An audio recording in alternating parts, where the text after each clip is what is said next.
Hi friends, welcome back to our channel. இப்போ கெண்டை மீன் எப்படி நம்ம ஃப்ரை பண்ணுறதுன்னு பார்க்கலாம். நான் வந்து மீனை க்ளீன் பண்ணி ஸ்லைஸ் போட்டு வச்சுருக்கேன். நம்ம மீன் குழம்பு செஞ்சப்போ வெங்காயம், தக்காளி, பச்சை மிளகாலாம் அரைச்சி வச்சுருந்தோம். அதில் ஒரு 3 ஸ்பூன் தனியாக எடுத்து வச்சுருந்தோம். அதை இது கூட ஆட் பண்ணிக்கலாம்.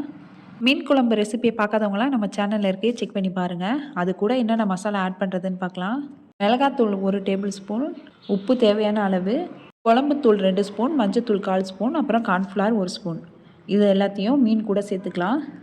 மசாலா மீனில் எல்லா பக்கமும் படுற மாதிரி நம்ம நல்லா மிக்ஸ் பண்ணிக்கலாம். கூட கருவேப்பிலை உருவி சேர்த்துக்கலாம். இதுக்கப்புறம் இதை தனியாக வச்சிடலாம். ஒரு 1/2 மணி நேரம் கழிச்சு நம்ம ஃப்ரை பண்ணலாம். அப்போ தான் மசாலாலாம் நல்லா மீனில் ஏறி டேஸ்ட் நல்லாயிருக்கும். நான் எப்போதும் இரும்பு கடாயில் தான் நாங்கள் ஃப்ரை பண்ணுவோம். நீங்கள் எதில் ஃப்ரை பண்ணுறீங்களோ அந்த பேனை எடுத்துக்கோங்க. அதில் ஆயில் சேர்த்துக்கலாம். ஆயில் சூடு வந்தக்கி கருவேப்பிலை சேர்த்துக்கலாம். அப்போ தான் நம்ம பொரிக்கிற மீன்லாம் நமக்கு அடியில் ஒட்டாமல் வரும். இப்போ மீனை எடுத்து நம்ம ஒன்று ஒன்றா போட்டுடலாம்.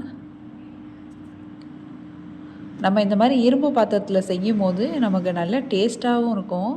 ஃபஸ்ட்டு நம்ம ஹையில் வச்சு எண்ணெய் சூடு வந்தக்கி மீனை போட்டுடலாம். அதுக்கப்புறமா தான் நம்ம வந்து ஸ்டவ்வை வந்து சிம்மில் வைக்கணும். நம்ம மீன் போடுறப்ப எப்போதும் ஹையில் இருக்கணும். இப்போ நம்ம திருப்பி போட்டுக்கலாம். ஒரு சைடு நல்லா ஃப்ரை ஆனதுக்கு அப்புறமா இன்னொரு பக்கமும் நம்ம திருப்பி போட்டுக்கலாம்.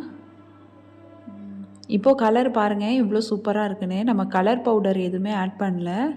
நம்ம எப்படி மண் சட்டியில் மீன் குழம்பு செய்யும் போது டேஸ்ட்டாக இருக்குமோ அதே மாதிரி மீன் ஃப்ரை பண்ணும் போதும் இரும்பு பாத்திரத்தை யூஸ் பண்ணி நம்ம ஃப்ரை பண்ணோம்னா டேஸ்ட்டு நல்லாயிருக்கும். நீங்களும் இதே மெத்தடில் ட்ரை பண்ணி பாருங்கள். எப்படி இருக்குன்னு கமெண்ட் பாக்ஸில் கமெண்ட் பண்ணிவிடுங்க. எடுத்துகிட்டு இப்போ பேலன்ஸ் உள்ள மீனை போட்டு நம்ம ஃப்ரை பண்ணிக்கலாம். ஒவ்வொரு டைமும் நம்ம மீன் போடுறதுக்கு முன்னாடி கருவேப்பிலை ஆட் பண்ணிவிட்டு அதுக்கப்புறமா மீனை போட்டு ஃப்ரை பண்ணலாம். இந்த மெத்தடை நம்ம ஃபாலோ பண்ணோம்னா மசாலா உதிராமல் மீனும் அடியில் ஒட்டாமல் அழகாக ஃப்ரை ஆகி வந்துடும்.